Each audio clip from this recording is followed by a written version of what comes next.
Where I'm at the crib. All shows are canceled. I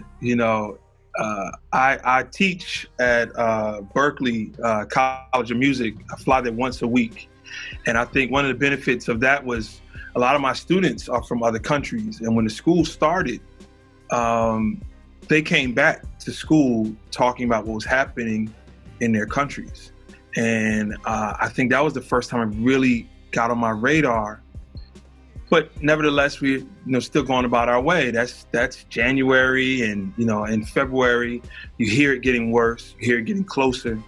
And I remember receiving an email or a phone call saying, if you are one of the teachers that commute to Boston to teach, don't come that week. And I was like, that's all I needed to hear. I understood what that meant. And at that time, really, I had probably shows that weekend, shows coming up the following week. I mean, literally, I travel pretty much Friday, Saturday, Sunday, almost throughout the whole year. Our tour schedule was kind of pretty consistent that way. And by Thursday, Friday, I think that show that weekend was in jeopardy. I think I was going to Indiana. The following week, I think I was going to Chicago. But when I knew that the teachers were saying, don't come up to teach, I knew. I was like, all right, it's time to buckle down. And I think really my focus went to two things. I got young kids at home. I got a 9-year-old, a 7-year-old, and a little guy just turned 4, all boys in the house. My wife, we were driving her crazy. And the first thing was like getting my parents together, getting everybody like understanding, all the family, like, listen, we're in New Jersey. We're not too far from New York. Cases are showing up around us. This is the time to shut it down. And then the other part was, I'm one who I made a commitment a long time ago that if I feel something, I'm gonna write about it. As a songwriter, I mean, way back in college years, when I got my heart broken, when I had an argument, whatever, I went to the pen first.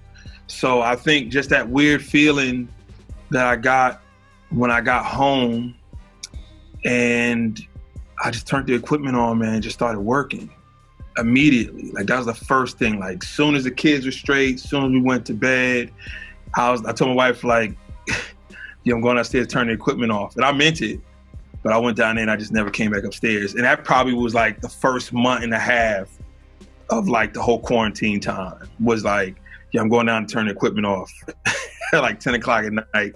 And then like the next morning, my wife was waking up and I was like just coming up from like, yo, this was crazy. I created 2 more ideas and this and that. So for me, it was just to get the ideas out the system. I'm one who constantly shares. I have a thing called The Process for people to subscribe, to follow me in the studio. I'm an open book when it comes to creativity. So at the same time, I was sharing on Instagram, Facebook, or whatever, what I was creating right on the spot. Like, hey, check this out. This is just what I kind of always do. And people were like, yo, man, this helped me take my mind off, or this quarantine album you doing is gonna be crazy. And I was like, quarantine album? I don't think about that.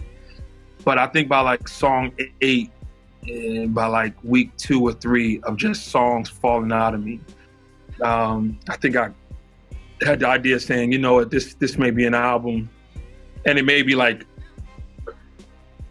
to really help people. Really, at the end, they art is a service.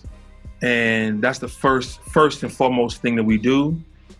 So I think that Wednesday, I was probably on like song number 8 or 9. And I was like, yo, I think we're gonna do an album. I called all my distributors, even the ones in other countries. And the first thing I said was, yo, remove business out the conversation.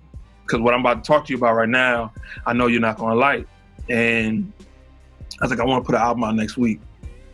Like, it's Wednesday right now. I'm not gonna be done by Friday, but I want it out by next Friday. And they're like, well, we need 3 or 4 weeks setup time. What about Spotify playlists? What about, I said, forget all that. I don't even know if we got a week. I said, I'm gonna try to have this done by Friday. Of course, it wasn't done. We finished by Monday. We put the album out that Friday. And if the distributors, we couldn't have got it on Spotify, we couldn't have got it on Apple Music, I'd have just put it on the website and said, whoever wants this, come get it. It wasn't even like about, because it was really about like, here's the first example of healing. Here's the first example of like taking your mind off of where you're at, taking your mind off your worry. And really also like, it was also me being an example of like, when your to-do list gets wiped away, what do you do?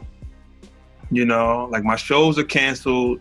You know, I got all this equipment, all this keyboards, drum machines, mics, all this stuff stacked up.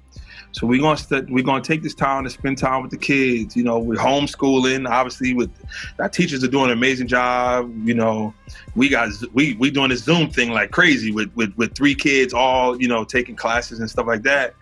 And my wife is still working from home. And then, you know, when I find a break, I create. You know, I just create, and it's been a good ride, man. So the album's called Here From Here, and it's done well. And it's funny, I told somebody that, you know, and the staff, I said, you know, if this record comes out and is the biggest record I've ever did, I'll be fine with it. But if it comes out and it's just something that takes people's mind off for 2 days, I'm cool with it. Like, I was good either way. You know, we're gonna work the record because that's what we do. But at the same time, I realized what the purpose of the record was for.